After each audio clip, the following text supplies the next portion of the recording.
everybody, and welcome to the regular monthly board meeting of the Lake City Development Corporation. It is November 20th, 2013. Let's rise and say the Pledge of Allegiance. Mick, would you lead us? I pledge allegiance to the flag of the United States of America and to the republic for which it stands, one nation, under God, indivisible, with liberty and justice for all. Thank you very much.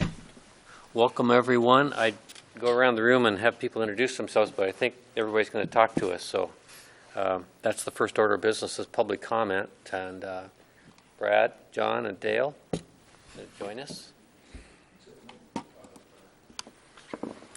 Welcome. Always nice to see you, gentlemen. Good evening.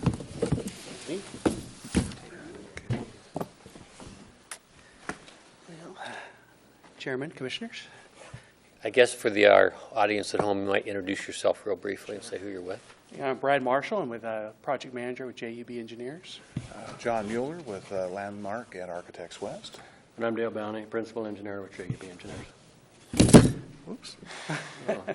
Well, thank you for allowing us to come in and visit with you just a little bit about the education corridor.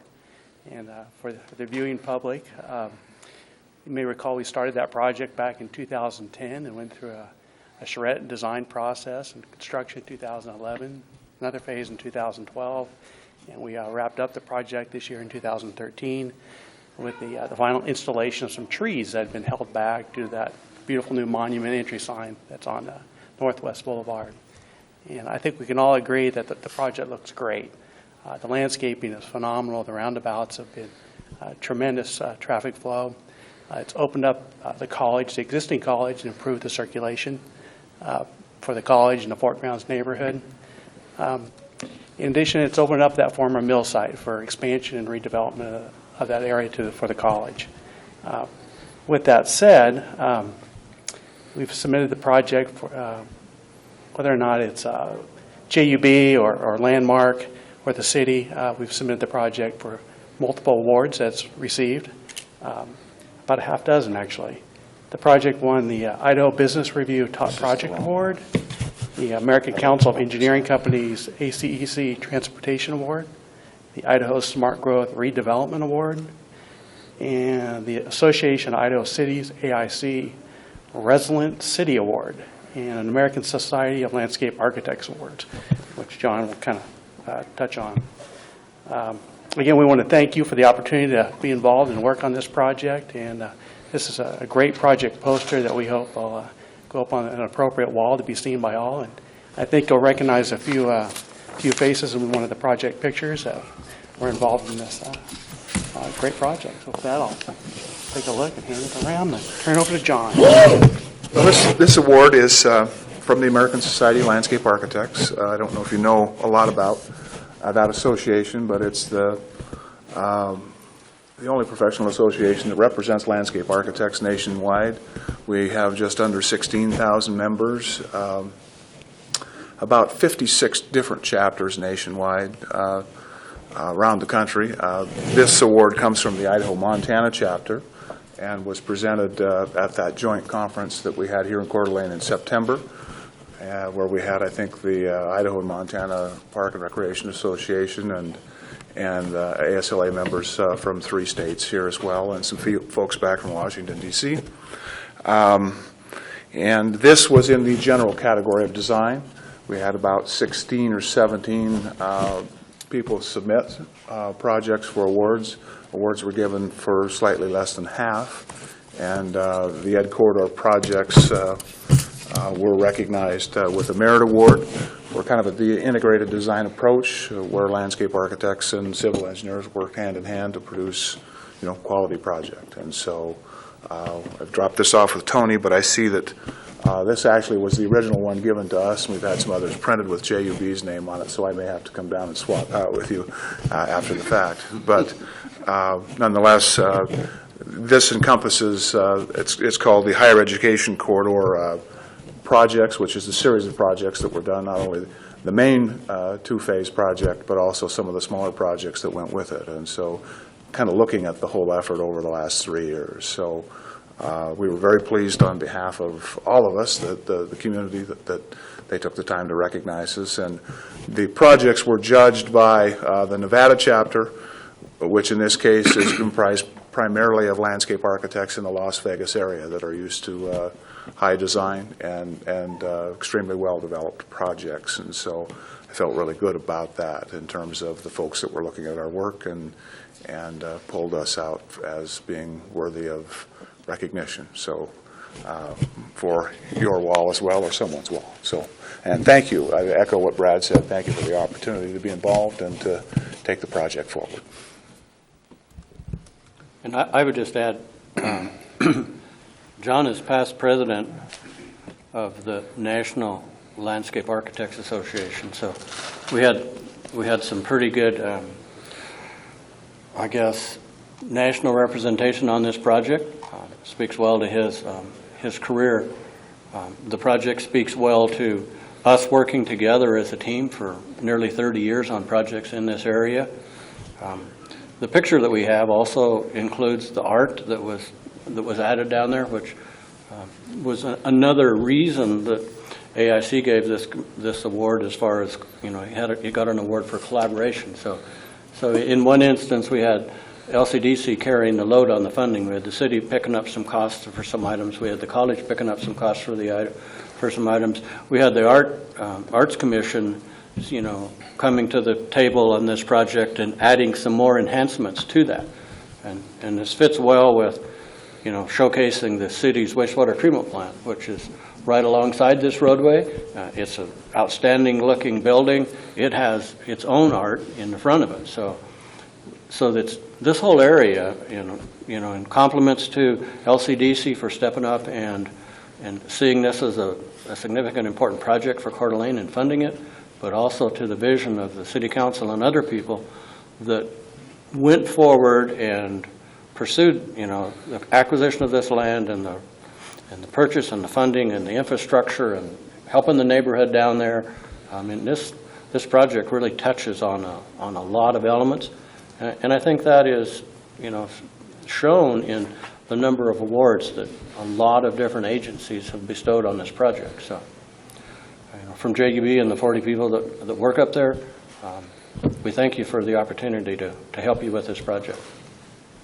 Thank you, Dale, Brad, and John, for being part of our team of collaborators in a project that I think will benefit the community for decades to come. Thank you. You're welcome. Congratulations. Yeah, thank you.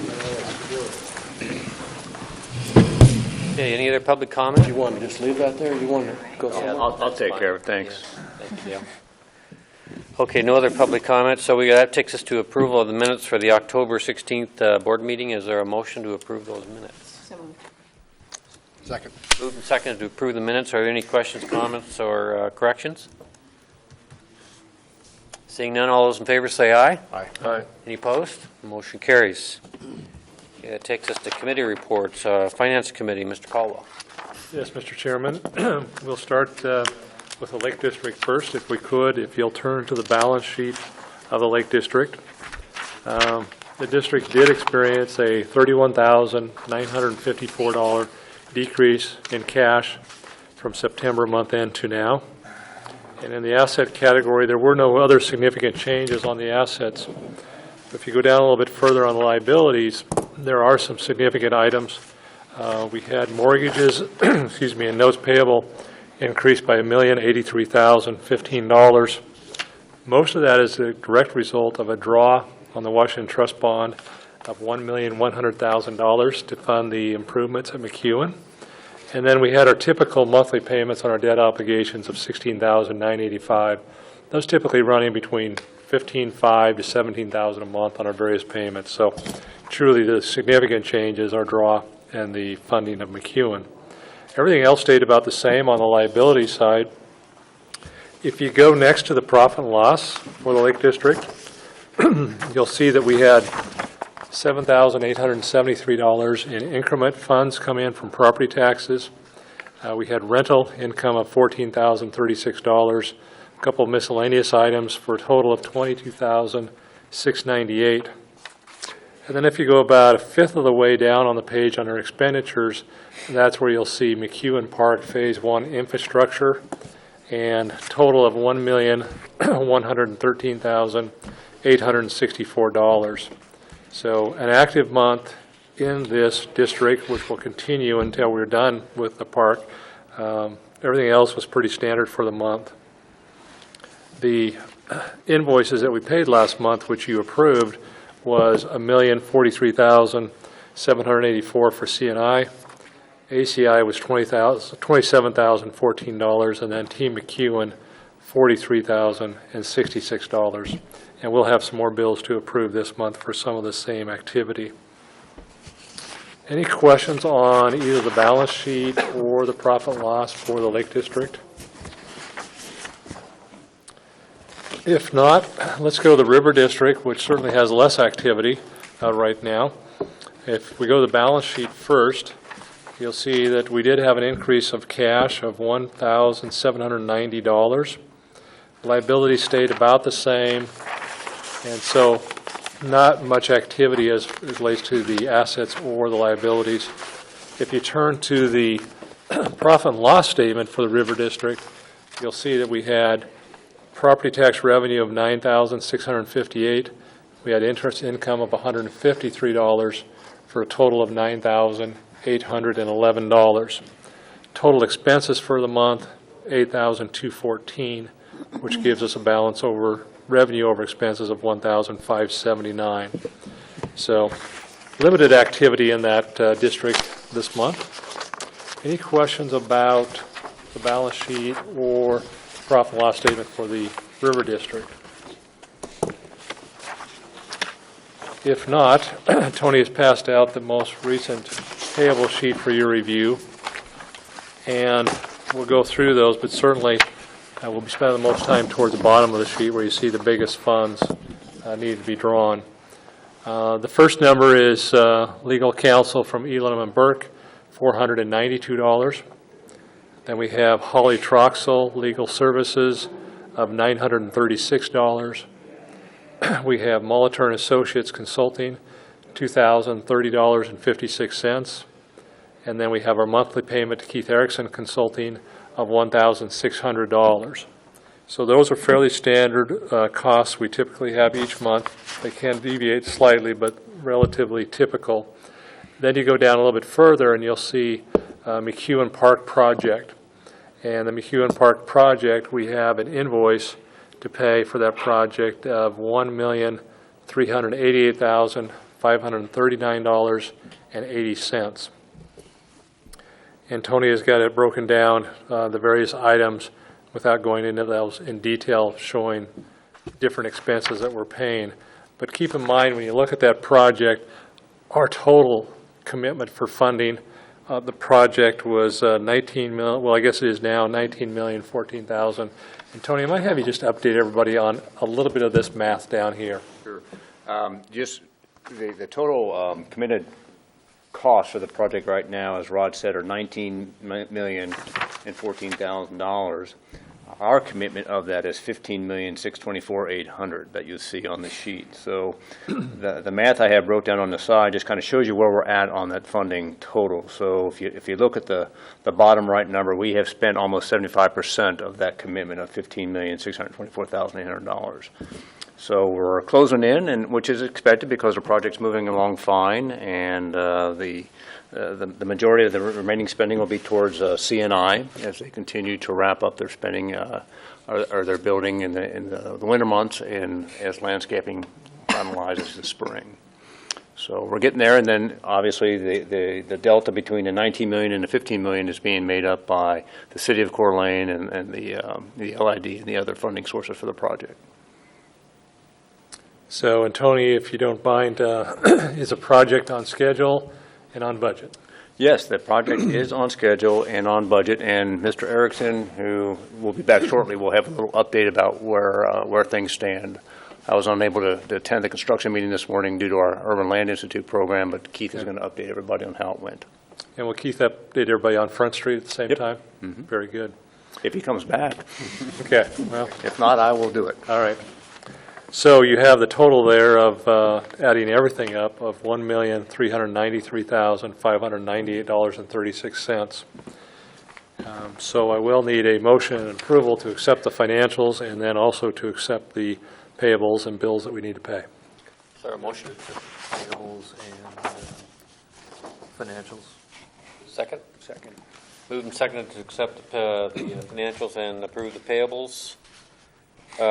Just to note too, Tony, as usual, these, particularly the McEwen project payables, been reviewed and approved by the design and architect, engineer team, and the city. Yeah, the process is that the contractor submits a very detailed invoice. It's reviewed by our project engineer, which is Welch Comer. Then it's reviewed by the City of Coeur d'Alene engineering staff. Everybody signs off on it until it comes to me. I review it, and I sign off it for Lcdc. That's the process. Okay. Any other questions or comments? Hearing none, all those in favor say aye. Aye. Any opposed? That motion carries. Okay, that's all I have, Mr. Chairman, from the Finance Committee. Thank you, Rod. Housing Committee, Commissioner Goodlander. You have anything to report? We don't have anything really going on right now. We did have a meeting last month with the housing group from Boise, and they are not planning to submit and work with the neighborhoods on this process until probably in the January,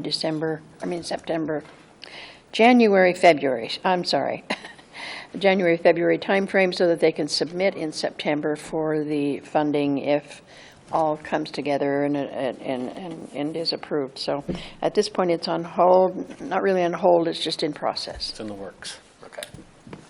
Thank you for that. Parking Committee, Commissioner Jordan, anything to report? Well, I got a short report.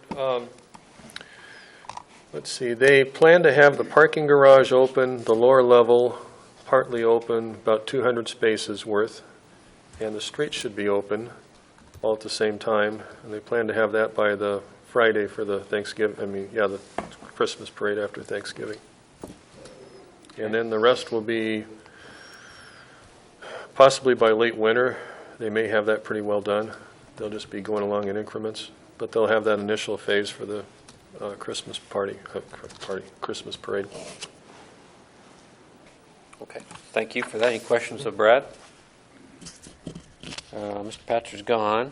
Do you want to have Keith come up at this point? Or do you want to have him under your executive director's report? No, in Commissioner Patzer's stead, I'd welcome Keith Harrison to come up and chat with us about what's going on the communication front. Welcome, Keith. Thank you very much.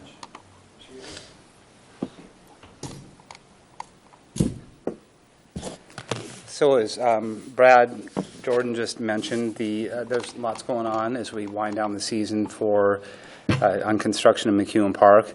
As everyone here knows, I'm sure knows, it's looking great. The exciting things that happened this morning, Brad alluded to, is by Friday morning, the contractor is going to be removing all the detour signs. So basically, there will be access to Front Avenue from 2nd Street. So by the resort, you can come in there, and you haven't been able to do that for a while. There will also be access from 3rd Street, and then since 4th Street is one-way north, you can go out. And what we've already seen, too, is between 6th and 7th Street, front has already been opened, and there's angle parking, which is, there was a comment today at the McEwen meeting by Dick Stauffer, the architect, that said people love it.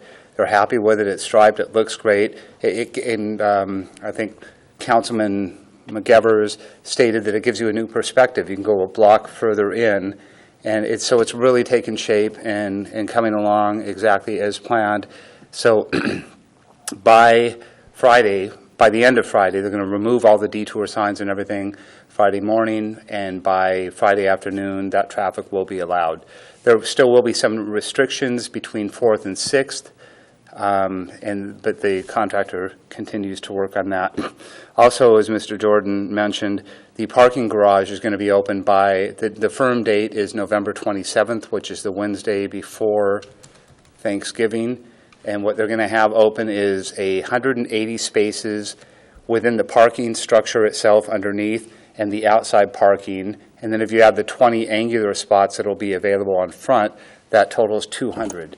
So before the lighting ceremony, on the day after Thanksgiving, there will be 200 spots open as part of the McEwen project. So things are coming along good and on track and on schedule, and I'm happy to see it moving along, as we all are.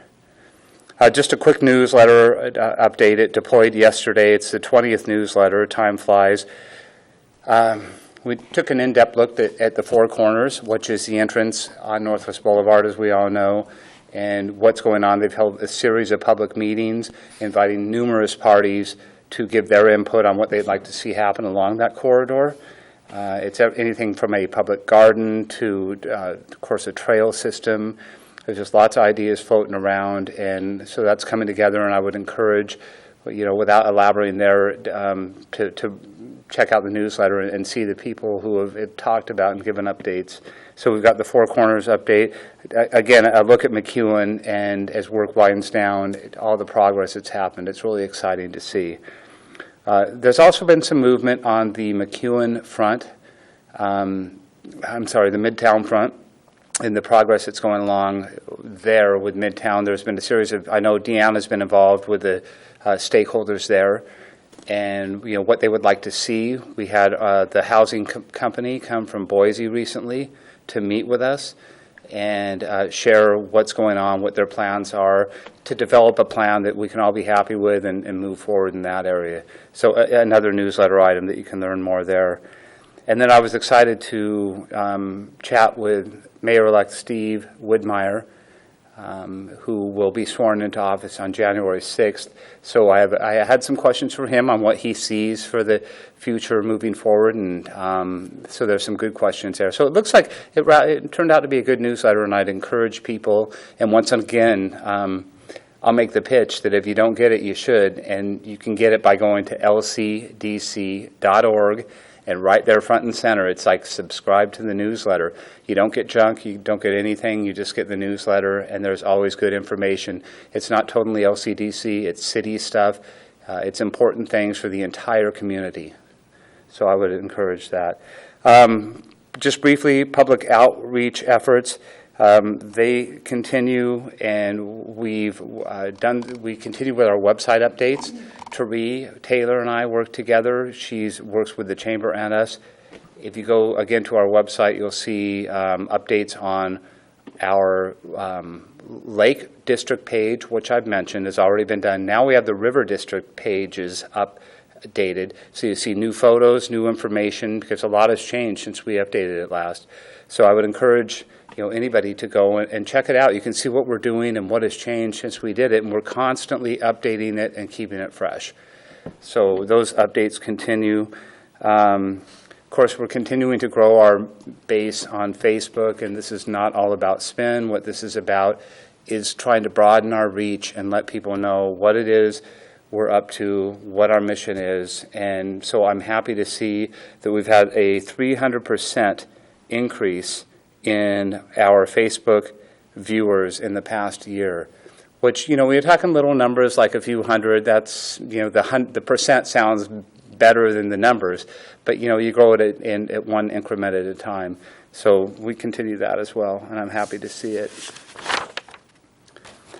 And then finally, we have for several months, in fact, for the last 15 months at the Huckleberry's site, and for the last 6 months with the Coeur d'Alene Press, we've been outreaching for a nominal fee on their blog site to advertise, not advertise at all, but do an outreach and have a button that links to our website and the McEwen webcam. And we're going to close that down because since it links to the website, to the McEwen webcam, what we're going to do is discontinue it because there won't be a lot of activity over the winter. So what we're going to do is discontinue it and take a look at it in the spring. But I thought it'd be interesting to take a quick look at what we've had at 15 months with Huckleberries and 6 months with the press. And the bottom line is, we've basically literally had millions of page views. In other words, people that saw the Lcdc emblem, millions. But the real meat and what really matters is that people actually click on that and go to our website and check out what we're all about and look at the webcam. And over those 15 months with the Spokesman Review, we had 2,200 viewers. And with the press in 6 months, we had 810 for a total of over 3,000 visits.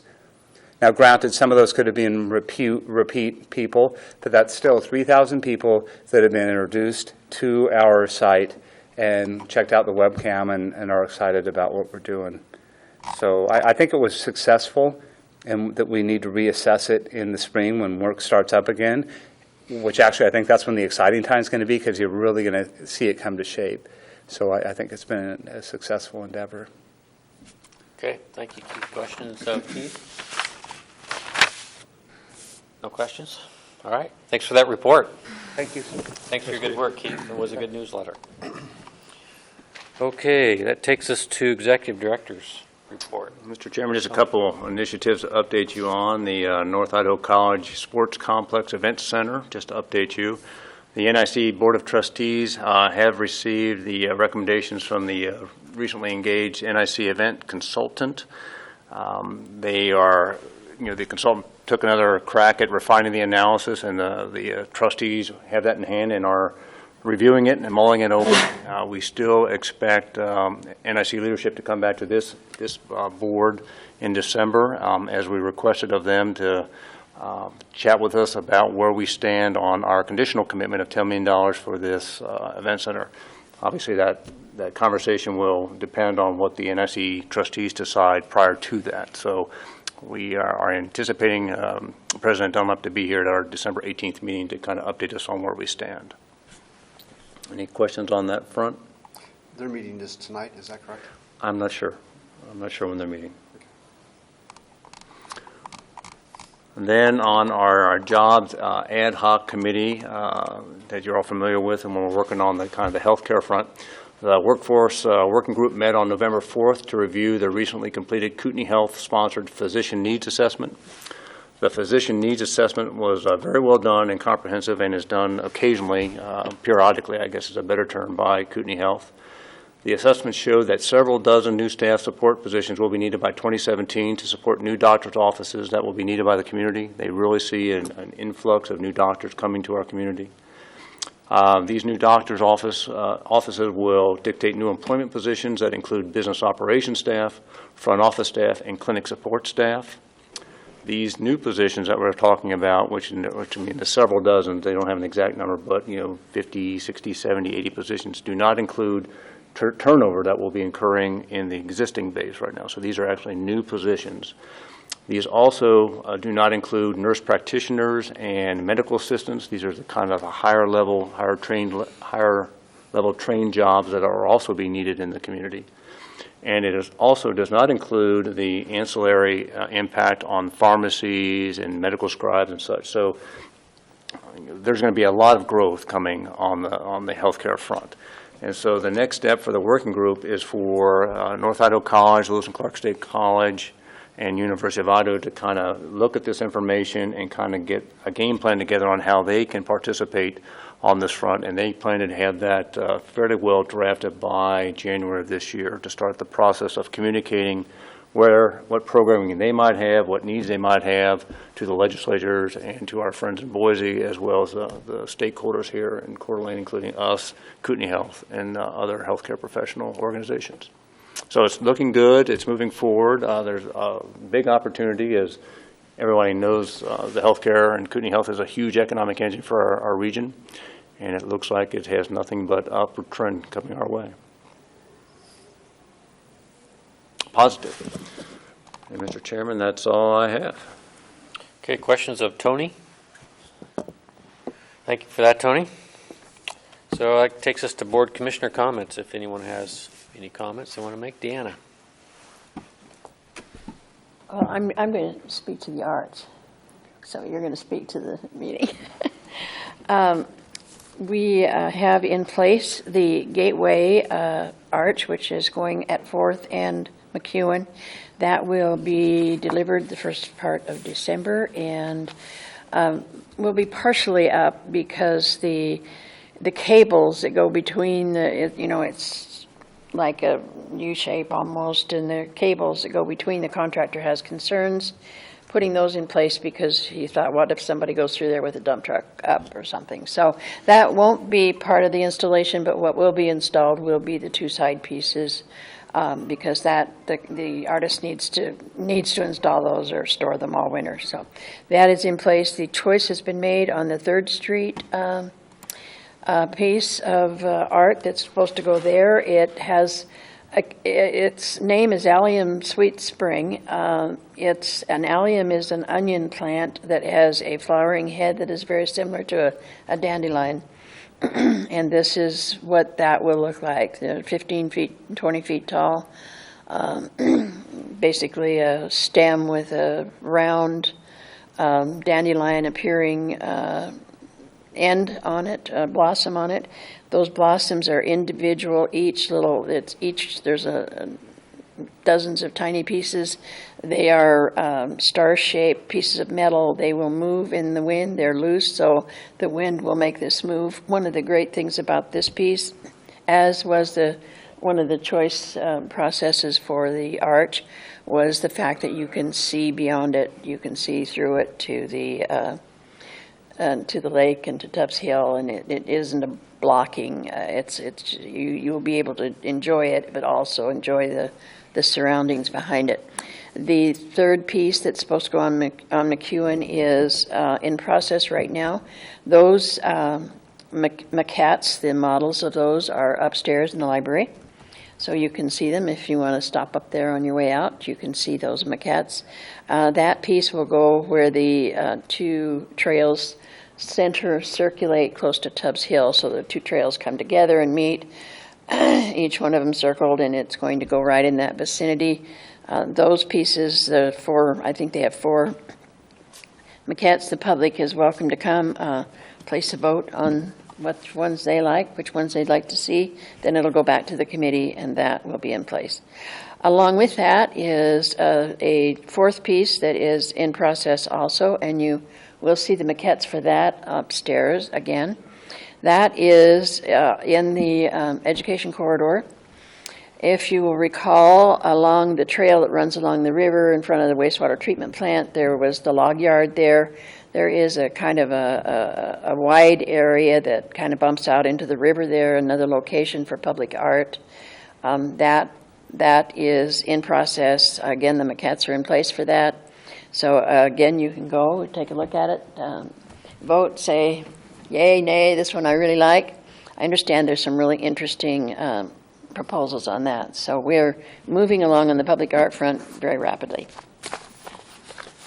Might I interject just to Deanna's conversation about the allium piece?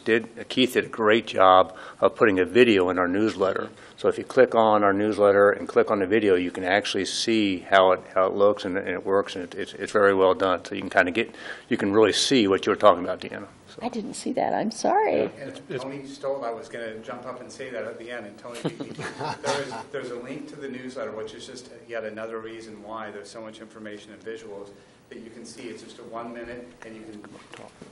I'm sorry. It's really neat. You can actually see, and I was going to mention this. Thank you, Tony.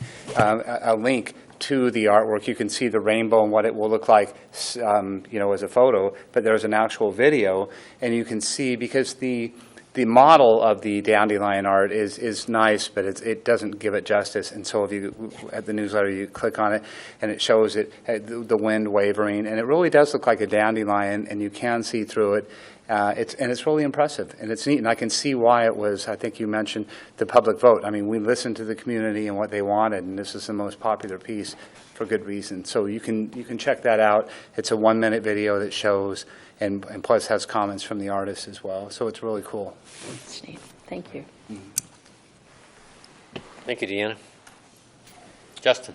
We have a minute, Denny. I just wanted to elaborate for the board a little bit on the meeting that Tony referred to. He was at this morning. We were fortunate today to have what's probably almost become an annual event in Coeur d'Alene. We had the Urban Land Institute in town this morning. And what that is, for the viewers and the people that don't know, is it's a group of professionals that are in the development community. It's a global research organization headquartered in Washington, D.C. And what we had in the room today was a cross-section of professionals in real estate from the area.